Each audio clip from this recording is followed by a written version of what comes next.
Get up off of that thing and make it all feel better. Yeah. Hmm. Good song, man. Good song.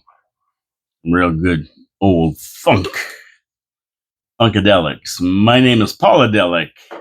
Paul K. Lemire, your city, your voice adelic. Yeah. Here today on a finally Friday on 4680Q radio, downtown with your city, your voice. Looking over the meteor crater just across the street. Yeah, what a beautiful day out there this finally Friday. Everything's nice out there, nice and getting warm. A beautiful fall day. We're not going to get too many more of these, so enjoy them. Enjoy them while you got them. They're out there and they're happening. They're happening. So what do we got on finally Friday? Holy crap. There's so much been happening this week. We've had couple of wars, one turning into a world war, maybe. We've had a vice presidential debate. We've had, let's see, what else have we had? We've had all kinds of crap going on. We've had a city council meeting, um, some fun with that. Yeah, lots going on in the world right now. We're going to talk about it all. Believe me, I go all over the place with this. So, first off, let me get to my sponsors, Wild Bill's Auto Repair and Body Shop, and Hamilton Glowstone Lighting, and last but not least, Pete's Pizza on Victoria Avenue. Let's start off with Wild Bill's Auto Repair and Body Shop, and I was just waving to Gary Wilkins, who just rode by on his bicycle. Good guy. I was just talking about him with a interesting guy came up to the studio here, and he had a picture in his hand. He showed me the picture, and it was awesome. It was beautiful, this picture. He had drawn the meteor crater, and he had shopping Cartman, this thing of Cartman on it, and some background stuff and everything else, right? So this was awesome. This guy drew a great piece of art. His name's Jeffrey. I can't wait to get a copy of it or something. Unfortunately, I had my phone all hooked up for the video, so I couldn't take a picture of it. I love to take it to Gary Wilkins and Mike Cushman. They're going to get a kick out of this and some really good artwork. Awesome. And I love it. And I can't wait. I'm going to get a picture of this or a copy of this and post it for sure. This is fantastic. But anyway, back to my sponsor, Wild Bill's Auto Repair and Body Shop. Hey, you cannot beat what Wild Bill does for people at the end of the summer. He has a free end of the summer inspection. That's right. Ken Hunter, owner of Wild Bill's, decides he's going to offer free end of summer inspections. They look at your brakes, your suspension, your tires. They give your car a computer scan to see if there's any error codes that pop up. They look at your fluids, they look at your lighting, and they take your vehicle for a test drive just to make sure that everything is running tip top. I mean, this is what you want before you head into the winter. You want to be proactive. You don't want to start driving around and all of a sudden your car clunks out and you're standing in the snow waiting for CAA or somebody. And of course, those are the days that are the busiest days of the summer. You want to get it taken care of now. You want to be proactive. So give Ken Hunter at Wild Bill's Auto Repair and Body Shop a call, and he's going to straighten you out. He's going to fix anything that's wrong and take care of you. Now, you can call Wild Bill's, of course. Just go to Google it or go to wildbillsauto.ca, and you'll find his website. You can make appointments through there. Just call him. Just get it done. He's on Oakwood Drive, right next to the Kia dealership. You can't miss him. Wild Bill's Auto Repair and Body Shop. Give him a call now. Get that end of summer inspection for free, and make sure your car's running tip top. Tell him Paul from your city, your voice, sent you down to see him. Yeah. So yeah, this weather is beautiful, but man, oh man, I don't know if anybody else is getting this, but my sinuses are acting up. Maybe it's from the chemtrails. They've been spraying a lot lately. My eyes are watering. My sinuses are plugged. I just feel crappy all the time, with this kind of weather. I don't know why. Spring and fall really kills me. I wouldn't think there'd be a lot in the air this time of year, but believe it or not, there is. Leaves falling, whatever. I don't know what it is, but it kills me. But you know what? What are you going to do? As soon as I step outside, it happens. I start getting coughing and hums and that kind of thing, and it drives me freaking nuts. But I can't do anything about it. I take sinus stuff and that, and it just doesn't do anything. I don't know. Okay, let's start with some comments I had. I had several comments on yesterday's show with Peter Dichter, and they were from my buddy Dave Wheeler. Wheels. He's into a lot of stuff that I am into. Sometimes we share different views, and it's great to have some input from him. But he's participating. Dave is a guy who participates. He will go out and vote. He will make his choices. He has his opinions. I wish more people were like Dave Wheeler, Gary Wilkins, Mike Cushman, Peter Dichter, Chris Regas. And I can go down the list of people who are really involved. And I love their involvement, and I love when they give us feedback for the show. Number one, he said about J.D. Vance being afraid to answer whether or not Trump won or lost in 2020. Well, my reply would be, really, what does JD's thoughts on that have to do with an election on November 5th? I mean, I don't understand what he, what JD thinks about this matters. It was just another question to try to trap Vance in the debate, right? You know, they're trying to trap him any way they can and make him flub something, but he never did. This he just deflected. I mean, because really he's too smart to fall for this trap they tried to set up for him. I mean, the performance over the last 4 years of the Biden-Harris administration speaks for itself. That's the bottom line. So Vance was not going to fall into that trap. Why would he? You agree with me out there in video land? Why would he fall into that trap? That's just a big trap waiting to happen. If he says no or yes, it doesn't matter. He's going to be wrong. And really, his opinion on that really doesn't matter. What's the difference, right? What's the difference? I mean, all the points and everything that's gone down in the last 2 years since the election, or 4 years since the election, sorry, point to some, let's say some irregularities in the votes and that, and then how they weaponized the justice system against Trump. With all these impeachments and indictments that are being thrown by the wayside now, it also points to him, especially the January 6th thing where Pelosi's admitted that she was the reason and he did nothing wrong and everything else that's going to come down out of this. I mean, he's exonerated from that. I mean, his opinion might be, he that it was rigged, and that's his opinion. Some people say it wasn't rigged. That's their opinion. Right? And some signs point to irregularities. So, I mean, we'll get down to the bottom of it eventually. But a lot of times when Trump says something, he's right. But Vance was going to fall into that trap. It has nothing to do with the election. It has nothing to do with this election. So, and another one was when Waltz tried to lure him into the 2025 or Project 2025 trap that Harris is yelling about all the time. But Trump had nothing to do with. I mean, he said he had nothing to do with it. But there's a reason Vance sidestepped it, and it's because he wrote a prologue for it, and so he wasn't going to get into that trap about him and the Project 2025 when Trump had nothing to do with it. He just went around it. He didn't want to get into it because they were luring him into a trap, and he was smart enough to sidestep it. So good for him. Now the other point that Davey Wheeler made was regarding the West Bank and Gaza and how the Israelis created Hamas by putting a fence around Gaza and the West Bank. Now, okay, that may all be true. I mean, but it still doesn't give Hamas the right to launch an incursion into Israel, slaughter over 1,200 innocent Israelis at a music festival, no less, kids, and take over 250 hostages, which they still have not released. And that's been a year ago now. October 7th will be the 1 year anniversary of it. So it's been a year. People somehow, I don't know why, they continue to forget about what happened on October 7th. And then on October 8th, Hezbollah threw a bunch of bombs into Israel. But everybody forgets that. And they say about the Israelis and they're slaughtering people and blah, blah, blah, blah, blah, blah. But all those people have been warned to get the hell out of there.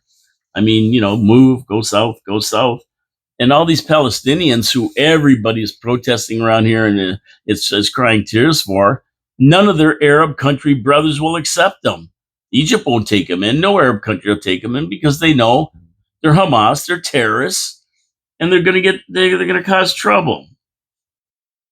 So, I mean, if you want to talk about the injustices over the last 2,000 years, you can. But ultimately, Hamas did, if they didn't cross that line on October 7th, none of this would be happening. And Hezbollah on October 8th, they did the same thing, launched missiles into Israel.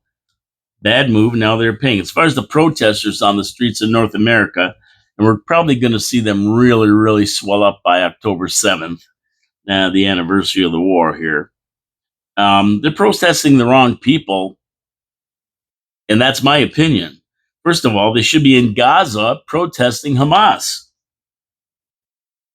And they should be protesting them vehemently because they're the ones who started this. They're the ones who won't give up their weapons. They're the ones who won't let go of the hostages. I mean, all they have to do is do that, and they're done. They refuse to stop fighting, refuse to give up the hostages, and that's the conditions that Israel laid down for a ceasefire. Instead, these cowards protest and cause trouble in North America and other countries, which is basically useless. If you really feel that strongly about your people, the Palestinians, go home and fight. Fight the noble fight. You talk about the noble fight, go fight the noble fight, right? Go back, remove Hamas from power and take back your territory. You're wasting your time here acting like big shots under the rights and freedoms of a democratic nations like the United States and Canada that are granted to you in our constitutions. Go home, fight for your country. Don't disrupt our lives for your struggles. I mean, when the Hamas gives up their weapons and lets the hostages go, Palestine will be free. That's it. If you have a beef, it's not with the Israelis; it's with the Hamas that caused this war, and the Hamas that you let take over power, and Hamas that won't end it. Okay, that's going to get some comments, and that's fine. Leave your comments. Am I goofy? Am I wrong? If I am, please tell me. Go to the YouTube when it's on. Give me a thumbs up. Give me a thumbs down. Subscribe. Hit the notification button so you know when I'm coming on the next time. But yeah, that's the way I see it. I don't know. Maybe I'm goofy, but either way, that's the way I see it. Now, have you been following this stabbing in John Allen Park? And we're going to get back to a lot of world events, but I'm just going to talk about the stabbing in John Allen Park that took the life of a 47-year-old man walking his dogs. Well, I mean, you got to be afraid if there's some kind of wacko running around or something. But first off, condolences to the victim and his family. This is a terrible tragedy. And man, oh man, walking your dogs. Now, I'm not sure what happened, and nobody's really saying a lot other than the guy was walking his dogs, got into an altercation with another unknown individual, was stabbed multiple times, and ended up dying. There is no suspect. There's no motive. Why would this happen? Nothing. But it's interesting that the police say he got into an altercation, which tells me that there must have been signs of a struggle, right? So they knew he got into an altercation. Otherwise, if he didn't and he got ambushed, that's another thing. But there must have been defensive wounds on his arms or something. There's something to show the police that it was an altercation. And I saw the headline on it, and I wasn't sure if it was from the review article or whether it was from the police report. So I'm not sure about that. That's what the review said. But it's an interesting choice of words rather than say he was ambushed or something like that. Looking at it on the surface, it's pretty odd when you have a random attack like this. I mean, a guy walking his dogs. Could there have been a robbery attempt? Could have been a planned meeting. Maybe he was meeting somebody for something. Could it be connected to the homeless situation that inundates the city? Somebody was back in those bushes and he disturbed them, and the guy freaked out. I don't know. Could have been more than one person. We don't know that either. I mean, the guy isn't alive to testify and say what happened. Or maybe he did before he died. I don't know.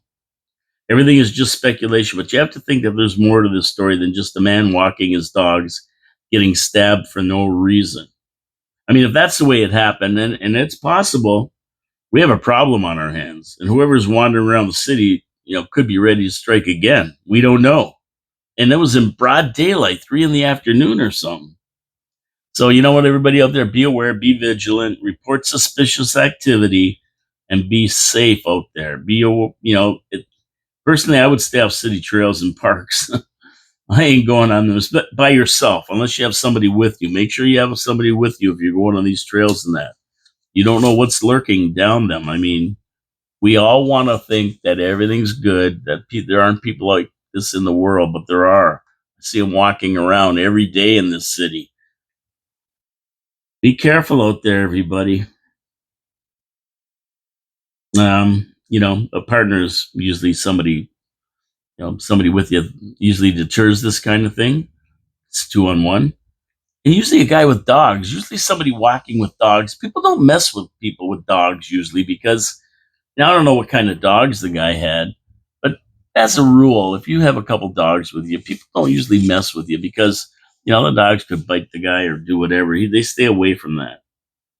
But that's weird that this happened, unless he knew the person and the dogs knew the person too. I don't know. See, this is the strange thing about this. But I hope they catch the perp and throw him away for good. And like I say, R.I.P. to the poor deceased man, and condolences to his family. And thanks to Ray Spiteri for the article in the review. I'm sure there'll be more information about this and what's going on over there. Now, I had Mike Cushman in the studio about a week ago talking about the way they stubbed the substance on the Welland River. So I just want to follow up with that a bit. That situation is still ongoing. A city contractor continues to monitor the situation and clean up material found leaving a storm sewer on Don Murray Street in the industrial complex to the north of the river. The situation hasn't been remedied as of yet. Mike has found a white milky substance flowing into the river and has tried to trace the source, but there's no definite conclusion what it is or where it originates. An ongoing situation where in a report from the NPCA, Niagara Conservation Authority, they state the water quality in the majority of the streams and rivers in the Niagara area are either designated poor or marginal because of high level of contaminants, including chlorine, suspended solids, total phosphorus, or E. coli bacteria. Elevated levels of phosphorus, sometimes 20 times greater, that's 20 times greater than normal, were found in areas of the Welland River. So it's an ongoing problem. And I think that anyone that knows the history of industry in this area, Mike Cushman and Gary Wilkins being two of the most knowledgeable that I know, knows that this area was a huge dump for contaminated waste and from all those industries that were located around the Welland River. And what we are seeing is those contaminants surfacing and causing problems. This is an ongoing issue. It's great that we have watchdogs to find the problems and take the city and ministry to task to ensure they are cleaned up and made safe. Thanks once again to Ray Spiteri for the article in the review. So yeah, that's an ongoing thing. I'll talk about that more and more as we get along, and if we'll get Mike in to give us the lowdown in the next few weeks, so we know exactly what's going on with it as details emerge. He's waiting for details and waiting to talk about it as well. He wants to get to the bottom of it, like all of us do. Okay, over to Welland, and man, they're top of the heap for recruiting doctors to the city. These people are getting doctors in there like crazy while we wait. I think they've got like 10 doctors in 10 months this year. They got 8 that are practicing and 2 more ready to go that are pending. And they're so happy with the results of their offering incentives for the doctors to come. They're throwing another $1 million into the pot for them. So now, basically 15,000 more residents of Welland now have access to doctors, and that was access they didn't have a year ago. Now, they claim that the city of Welland needs 46 doctors, and they currently have 23. But with 10 new ones on the book, and they got another one above and beyond the 10 with their incentive program, they've got now 34 doctors. So they're getting a lot closer to their goal. And man, if they keep up this rate, they'll have them in no time. Good for Welland. The doctor shortage is a problem in all cities. Welland has found a way to get doctors and keep them for at least 5 years. That's part of the deal. And they're offering an incentive of 100,000 scaroles to sign on a 5-year contract. So $100,000, and they stay for 5 years, and it's working. Now, Niagara Falls, desperately in need of new doctors, has recruited two, with not a lot on the horizon. And I think our program gives them $50,000 incentive to park their businesses here or take one over. Now, my buddy Dave Wheeler, always the guy, says that if these incentives keep being used in bidding wars, then small communities that can't afford $100,000 or 50,000 for that matter are gonna really lag behind. So they're never going to get doctors. Doctors are going to go where the money is. But you know what? I understand what he says, where he's getting at. But at the end of the day, a lot of doctors don't care about the dollars and cents. They're going to make the money, but they care about quality of life, quality of living. And small towns offer something that bigger cities and hustle bustle cities like Niagara Falls don't. And that basically is serenity, right? They opt for the quiet lifestyle. In some towns offer them. It's better to be a big fish in a small pond than a small fish in a big pond. And that's kind of what we are. I think smaller towns have something to offer big cities don't. The intimate knowledge of the city and residents, less crime and a warm feeling of small city with natural amenities rather than contrived circuses like Niagara Falls has. Small lakes, cottages, and that down home feeling, the things that money can't buy. And so I don't think that dollars and cents aren't the huge incentive. But I mean, they help. Let's face it. But some doctors don't care about that. They want that small town feel for their wife and their families, or their wife and their future families, or whatever, or their husbands and their future families. I mean, because there's women doctors too, right? And of course, every time you do something like this, something good happens. There's somebody who brings DEI, diversity, equity, and inclusion into the mix. So a woke counselor in Welland asked why they aren't recruiting more female doctors. Oh man, oh man! Listen, we are recruiting people who are qualified, who want to set up a shingle here, set up an office here.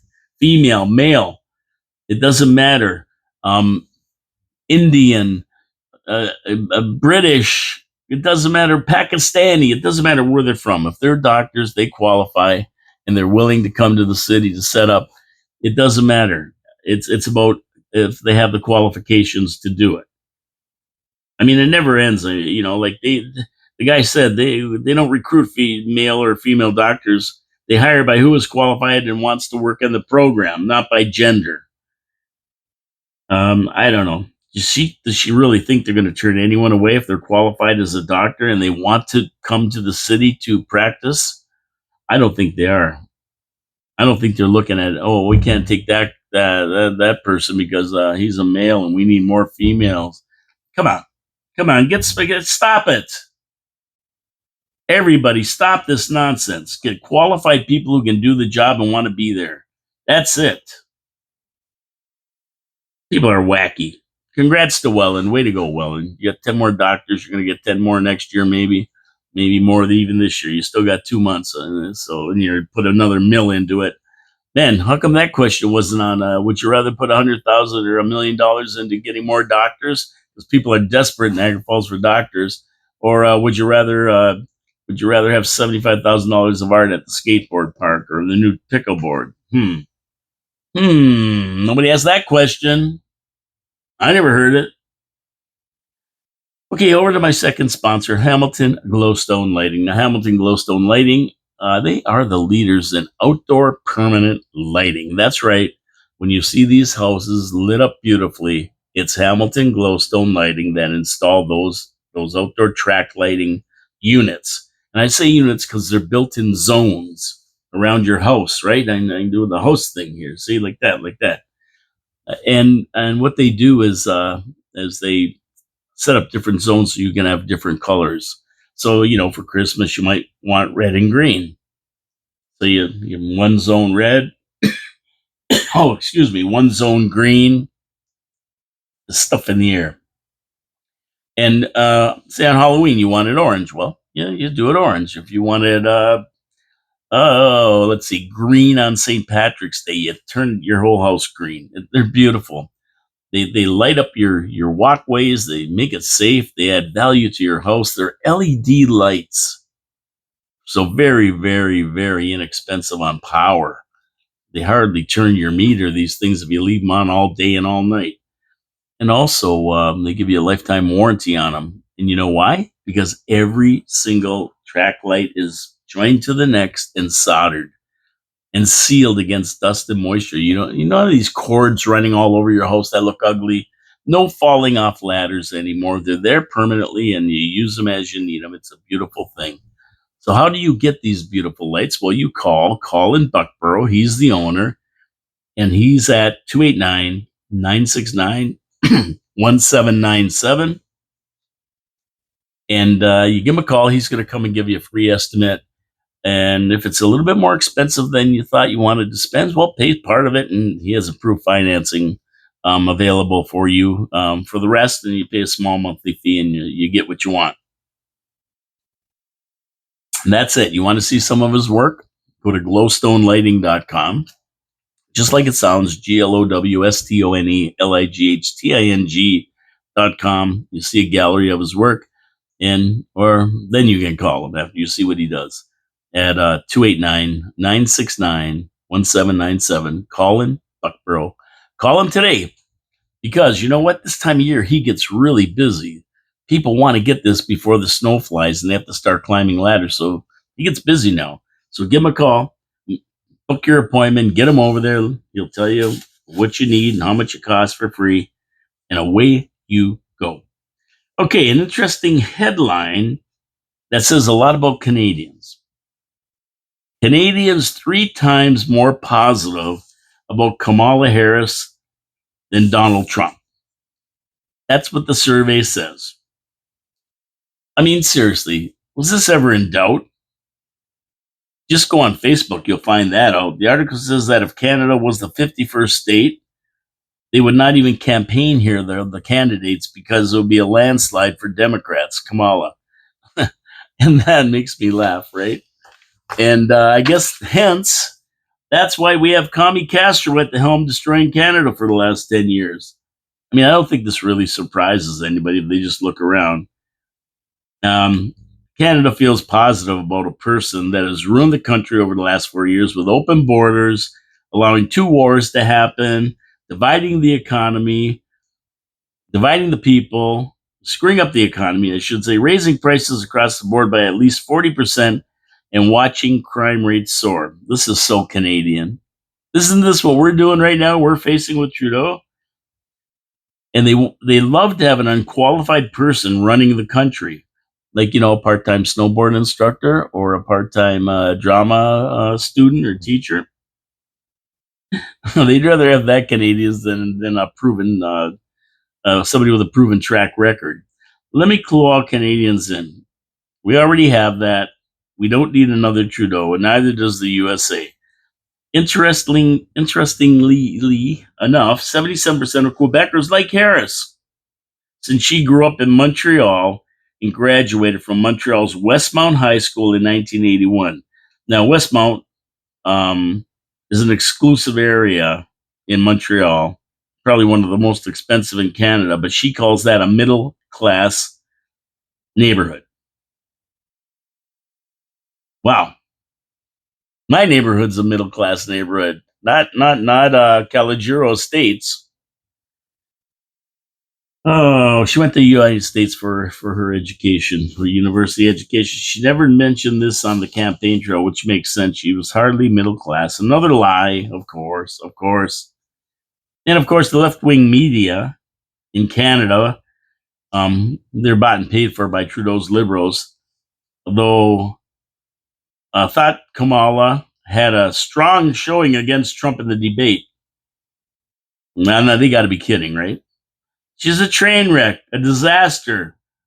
Without help from the biased moderators from ABC, who is happened to be her sorority sister, and the owner happens to be one of her best friends, or the president of the company ABC happens to be one of her best friends, who actually introduced her to her husband Emhoff, who is very very good friends with her husband Nat Warden. I think their name is something like that, Warren or Warden. I can't remember. But anyway, yeah. If it wasn't for them, there would have been a worse crash and burn than it was.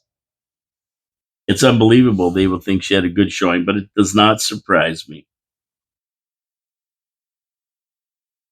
The one thing they did say that was true was that Canadians are following the election very closely. And I like when I read that, because I've been saying that for 2 years here, that people follow United States elections and what's going on in the States closely, because it really affects us. The dog wags the tail. What happens in the US is very, very important to Canada. And speaking of the election, the Trump Vance ticket rolls along, bounced by the tremendous performance of J.D. Vance and the dismal performance of Tampon Tim during the VP debate. He's definitely burdened with what has been and what will never be.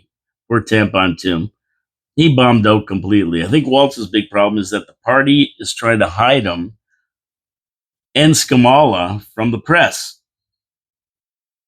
It looked like he was unpracticed. He just didn't have the experience of going out there on the trail to be vice president. And Vance was very prepared. Didn't have experience dealing with this. Never practiced enough, or never got out there with enough press interviews to actually give him practice. And dealing with moderators as well, right? So he had goofy gestures and answers. If you notice, Kamala, she didn't do that highness laugh, that cackling uh, hyena laugh at all during the debate. She never did any of that. And believe me, she does it all the time. She was coached not to do it on the campaign trail in that. And of course he got caught in the Tiananmen Square question. That ruined him. He called himself a knucklehead. And he was pretty weird. If he was a job interview, he wouldn't make the short list if that debate was a job interview. A lot of people were asking why Vance isn't the one running for president. And I agree. Well, he was fantastic, and that'll probably happen in 4 years. But for right now, Trump has the experience with world affairs and everything else, so he'll be able to handle it. And Vance will learn from him in 4 years. And that should be fantastic. He's going to run for president. He'll probably get elected, unless these next 4 years are a nightmare for Trump. But I can't see it. And even if he doesn't win, I mean, he's still going to run probably next time, because Trump probably won't run again. He'll be 82 by then, 83. I mean, he's not going to run again. And of course, what's her name there? Skamala. She wants Sgamala. That's what I call her. She wants to have another debate. Of course, she does. She got crushed the first one. And Trump's going, no. September 4th was scheduled debate. You backed out. You ducked out of it. You didn't want to show up. And there's nothing gained by Trump to having another debate anyway. Why bother? Early voting is starting, and there's 1 month to the election. So too late, Kamala. You had your chance. He's done two, one against Biden and one against you. How many more does he have to do? You can throw somebody else in? Because the Democrats, believe me, are in panic mode right now. Okay, so let's stay on the election trail with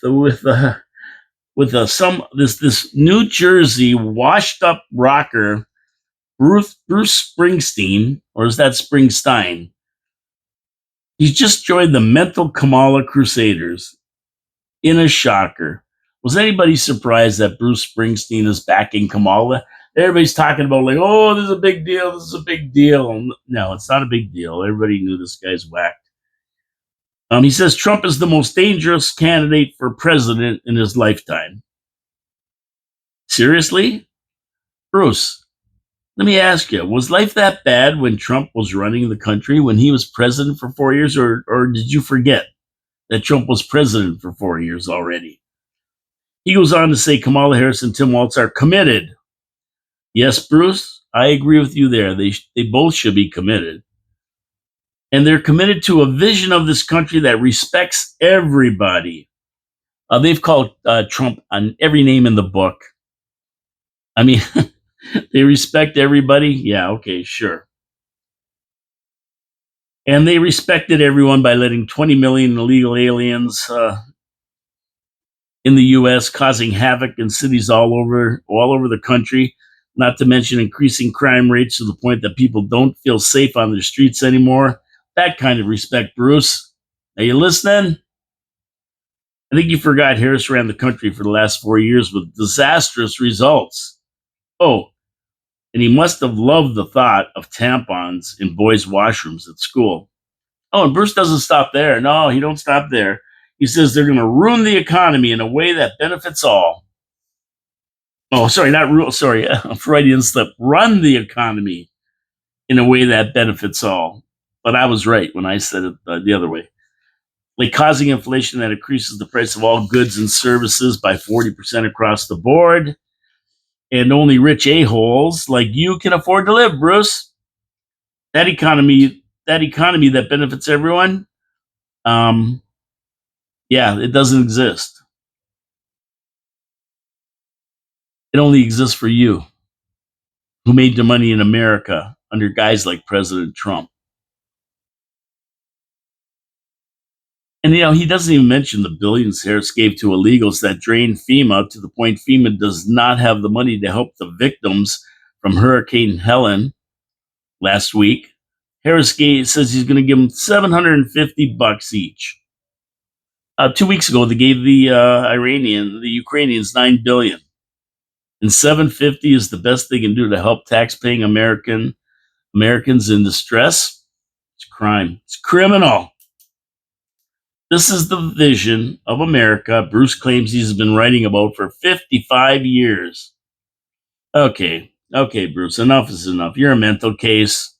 Baby, he was born to run. Hopefully, not for office, because I wouldn't want this clown running anything. Not even a thing. No, stick to your guitar and your music. That was good 45 years ago. And, really, Bruce Springsteen coming out and saying this isn't a surprise. This isn't news. Celebrities should basically shut the hell up. That's what they should do. Take a nap, sleep it off. Maybe you'll move to promise to out of the country if Trump wins like everybody else. I always love when the left-wing people threaten that. I'm going to move out of the country. And then Trump won last time and they never moved. Nobody moved. They're full of baloney. Another they can't stay out of the news. They gotta be in the videos, right? They gotta be in the videos. Oh, let's see. So I'm gonna go into my third sponsor here, Victoria Avenue Pete's Pizza. And I'm a pizza snob. I am really picky about the pizzas that I order. And when Mike from Pete's Pizza on Victoria Avenue called, said he would like to sponsor the show, I said, well, Mike, I'd love to have you as a sponsor, but I have to like your pizza. I can't sit here and say your pizza's good and use your sponsorship like that. I've got to tell the truth. So I snuck in there in disguised as Liz, and got a pizza. And it was great. And I've had a few more, and they're consistent. They're very, very good. So I said, okay, good. You know why? Because they use an old Italian recipe from the Mancini family. And their crust is from a recipe by the Mancini family. It's fantastic. And they use cornmeal. My favorite. Their sauce is from a Mancini family's recipe. Fantastic. And Mike worked in an Italian restaurant for 15 years. He knows how to get that ratio of sauce to cheese perfect. And I get one called the Canadian with pepperoni and crumbled bacon and mushrooms on it. It's fantastic. I love it. So Victoria doesn't stop there, though. Victoria Avenue Pizza. They have subs, poutine. They got everything. Panzerotti, weekly specials, combos you can't miss. Now they have a special on because it's their 40th anniversary. That's right, 40 years in business. Reno Mancini started 40 years ago. The Mancini family and have given out franchises to certain people around the region. But they're special for their 40th anniversary, and it runs to the end of the year. It's two medium pizzas with three toppings each for $25 plus tax. You can't beat it. Now, to serve you better, Mike has extended the hours of Victoria Avenue's Pizza, right? Sunday to Thursday, they're open till midnight. Friday and Saturday to 2 a.m. And that's pretty late. I mean, there's not a lot of places open at that time of night that you can order from. And yeah, I mean, after that night out of having a couple of sody pops or whatever else you use, guess what? You can call them up and get a nice pizza, get the munchies done, and go until 2 in the morning. So you just call 905-374-2222, and you can order online at pizzavictoriaavenue.ca. Call 905-374-2222 or order online. Either way, your pizza awaits you. Tell them Paul from Your City, Your Voice sent you. You'll be happy. I'll be happy. I love when our people who watch the show or listen to the show on radio, I love when they support our sponsors, our small time sponsor guys that just are community people and do a lot of good for the community. Support our sponsors. Okie dokie, let's move on. Staying in the U.S., I'm stuck in the USA. I wasn't born in the USA, but I am stuck in the USA, Bruce. It appears the dock workers have reached a deal, which is great news for every single person in North America. This is really good news. The 4-day strike crippled the port on the east coast of the United States, leaving ships and cargo sitting idle, waiting for goods to be unloaded. And then they get transported to markets by trains or trucks or whatever. Shortages were feared as time ticked on, but now that's stopped. And how important are the dock workers? Well, the 4-day strike caused a 4-week backup of goods and losses of billions of dollars. That's how important they are. Everybody, the experts are figuring that for every day they were off, it'll take 1 week to clear that day's cargo that came into the ports. So 1 day is a week, 4 days, 3.5 days, 3 to 4 weeks to clear it, just to get it back on the roads and then get it to you. Can you imagine 3 weeks? Mamma mia. The two sides have agreed to a 62% wage increase over the next 6 years. The union had been looking for 77.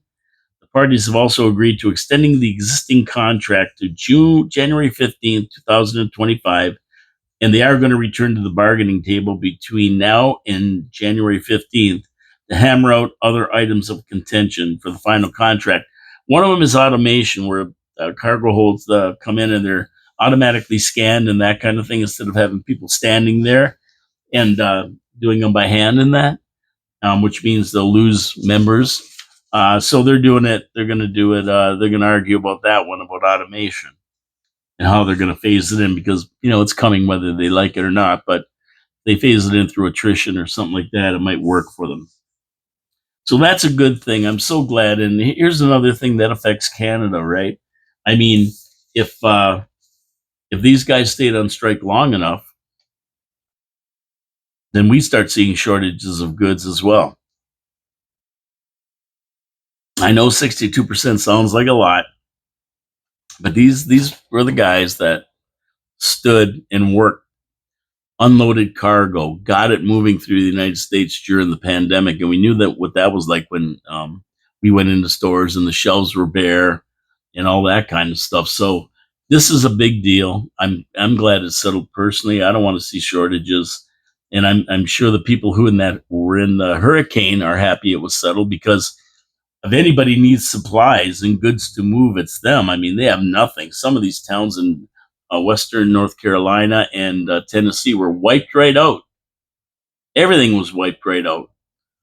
I mean, they don't even have supplies. They got to bring everything in now. And can you imagine the dock workers not letting anything into the ports? I mean, people like that would be affected a lot. So this is a good thing. I'm glad it settled 62% over 6 years, 10% a year. I know, but man, oh man, we do have to keep things moving, and it's already bad enough with things being held up by the Houthis attacking ships in the Sea of Aden and basically shutting down the Suez Canal. It's basically shut down, and that's the shortcut for ships. If they don't use the Suez Canal, they got to go all the way around southern Africa and up the coast to Europe and to North America, which adds 2 to 3 weeks, which adds more expense and which adds more time to anything coming from the east. So that's another thing that drives up prices. And that so this is a good thing. We're already behind the 8 ball, and it could get worse. Right now in the Middle East, it's going crazy. I mean, we are on the brink. Somebody doesn't stop this insanity. So yeah, it's a good thing the dock workers went back. Let's settle it up and get going. And I think I think that's it for strikes that I've heard of. Anyway, I know we went through the Air Canada, the WestJet, the CSBA, the Border Services, the Parks Commission. What else did we go through? The LCBO and another one. The teachers. I mean, it's been strike after strike after strike. Everybody's looking for something. Man, oh man. And every time somebody gets something, the minimum wage went up October 1st. Every time somebody gets something, it costs the taxpayers something because they're the ones who pay. Let's face it. Corporations, they don't suck up these losses. They're not the ones who suck it up. They pass it on to consumers. And that's why Kamala is saying she's going to raise corporate tax rates to 28% from 20%. Go ahead. You think corporations care? Go ahead, Kamala. Raise them even more. We don't care because we're going to up our prices and the consumer's going to pay. We're not going to pay. So that threat is, I mean, everybody thinks, oh, that's great. We got to get the rich to pay. The rich got to pay. The rich got to pay. But, the rich ones are the people who hire you. Have you ever had somebody on welfare give you a job? The rich have to make money. The investors, the shareholders have to make a good return or they back out. They don't support it anymore. Companies go broke and then you don't have things. You don't have jobs. They're the ones who give you the jobs in that. I mean, the really wealthy, half of 1% of the people, I mean, you take all their money, it wouldn't pay off the deficit in the United States, $34 trillion now. So if you think you can tax people into wealth, it isn't going to happen. It isn't going to happen. And I know everybody says, oh, trickle down economics. No. The rich people, the people with money and start businesses and have big corporations, they give us jobs. They give us jobs and they make money, stay in business so we can continue to have jobs. That's the way it works. Okay, speaking of the Middle East, let's go over to the Middle East. Oh, what a mess over there. They were bombing last night again. There were some huge explosions in downtown Beirut and by the airport. The ground offensive has started into Lebanon by Israel. And there's all kinds of pictures of tanks and people rolling in there to take care of business. This is not good. Israel's fighting on 4 fronts right now. To the north, Hezbollah, who's launching missiles like crazy into northern Israel and further sometimes. Then you've got on the west, you've got the Hamas still fighting. On the south, you got the Houthis still fighting. And on the east, you have Iran, who has said they are going to bomb it the hell out of Israel. And they did. They sent a couple hundred ballistic missiles over. Some got through. Not hearing a lot about the damage in it, but I would imagine there was some. The Iron Dome, from what I saw, it didn't like it could handle ballistic missiles very well. A lot got through, but there's not a lot of reports coming out of there exactly what happened. But a lot of reports of the ground invasion in Lebanon, which is serious stuff, with all the bombing. So, I mean, every night they're bombing them down. Last night was a big one, man. I was watching. It was like a baboom. a huge fireball that came up, whether they hit an ammunition dump or whatever. I'm not sure, but holy crap. And Israel claims they took out the second in command, who was going to be the first in command since Nasrallah got killed last week. His name is Hashem Safadine. And they say that they've erased this guy with the bombing last night. So Safadine, who was second in command in Nasrallah, and Nasrallah is dead now, so he was going to be the guy who moved up, was declared a terrorist in 2017 by the U.S. He sits on the Jihad, which manages the Hezbollah military operations. He wears the black turban that denotes descent from the Prophet Muhammad, and he fears public appearances over concerns of being assassinated. So this guy's another bad guy. They say they got him. I don't know if it's been confirmed that they got him yet, but they say that's what they were after. And believe me, that explosion, he'd have to be pretty deep underground to live through that. It was a big one. That had to be some kind of a bunker buster or whatever they call those big ones. So the Middle East isn't getting any better. The Middle East, it's getting worse. And we're just waiting to see Israel's response to the Iran attacks.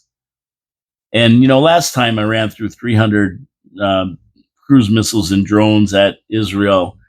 They picked them all off, basically, with the U.S. and Jordan. And there was really no damage. So, Israel didn't really respond to it other than tell them not to do it again. And that was after Israel killed, what was his name? Hanafi in Tehran, who was the leader of Hamas. They got him, infiltrated, set bombs in a place where he was staying. They knew, the intelligence knew, and away they went. So, yeah, and that's how they got Nasrallah as well. So I don't know what the response is going to be, Iran, or Israel, I should say, to Iran's bombings. We don't know. We're waiting to see what they do. They're waiting. I mean, they're not going to telegraph it. They're not telling them when. They just say they're going to get them back. So we're going to find out. We're going to find out. Who knows? Maybe today, maybe tomorrow, maybe this weekend. Nobody knows. And I don't know how much damage there was, because I think it'll be a measured response. But if there was a lot of damage and people killed in that kind of thing, you can guarantee that Israel is going to respond, and they're going to respond hard and really give it to them. If there was not too much, if they didn't really wreck anything, then it might be a little bit softer.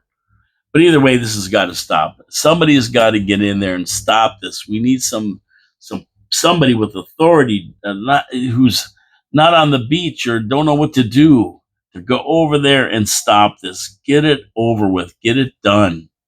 Somebody's got to sit down and talk to these people. I mean, this is ridiculous. And they're going to start World War III. I think that's what they want. I think that's what all these guys want. World War III, Iran versus the United States via Israel. And then we start getting the axis of evil involved.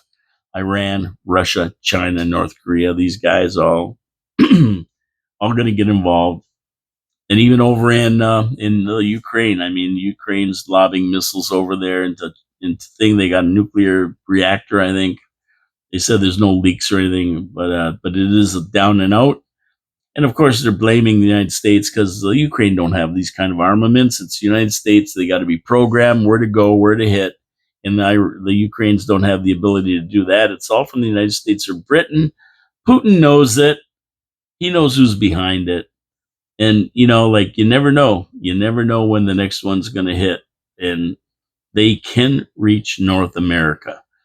So, it's not like World War II where the scope was limited. They had to come over by subs or boats or whatever. Now they can do it right from a little control room in Moscow.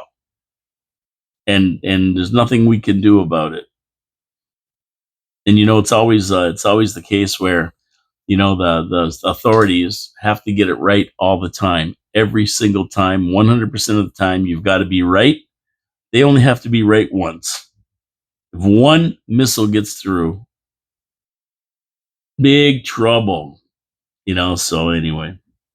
Anyway, it's finally Friday. I'm going to not think about that for the weekend, although we'll be monitoring it and see what we bring on Manic Monday. I'll be giving you exactly what's going on Manic Monday and my opinion of it. But my opinion of this is it's got to stop. Got to stop. We got to get somebody who wants peace, get in there and talk to these guys and bring some kind of a ceasefire to all of it, where everybody's no well, really, where nobody's happy with the negotiation and the deal, but they can all live with it and they're not getting killed anymore. The people aren't getting killed. Anyway, I'm getting out of here. It's 1 o'clock. My name is Paul K. Lemire. This is Your City, Your Voice coming to you live on a Friday afternoon in downtown Niagara Falls, Ontario, Canada, in the studios of 4680Q Radio. I ask you to support our sponsors, Wild Bill's Auto Repair and Body Shop, Hamilton Glowstone Lighting, and Victoria Avenue Pete's Pizza. Support our sponsors and watch the video. I'll post it later on Facebook, and you can give us a thumbs up, thumbs down, comments. I like comments. We talk about them. And subscribe to the channel. Let's get more and more people involved. The more people involved, the better off we all are. Let's go out there and be knowledgeable about what's going on, especially when it comes to the city, because they're spending your tax dollars, but so is the region, so is the province, and so is the country. Got to get involved. Got to get involved. We got to know what's going on, and we got to know what to do about it. Anyway, have a great day, everybody. I will see you Monday with Manic Monday. Take care.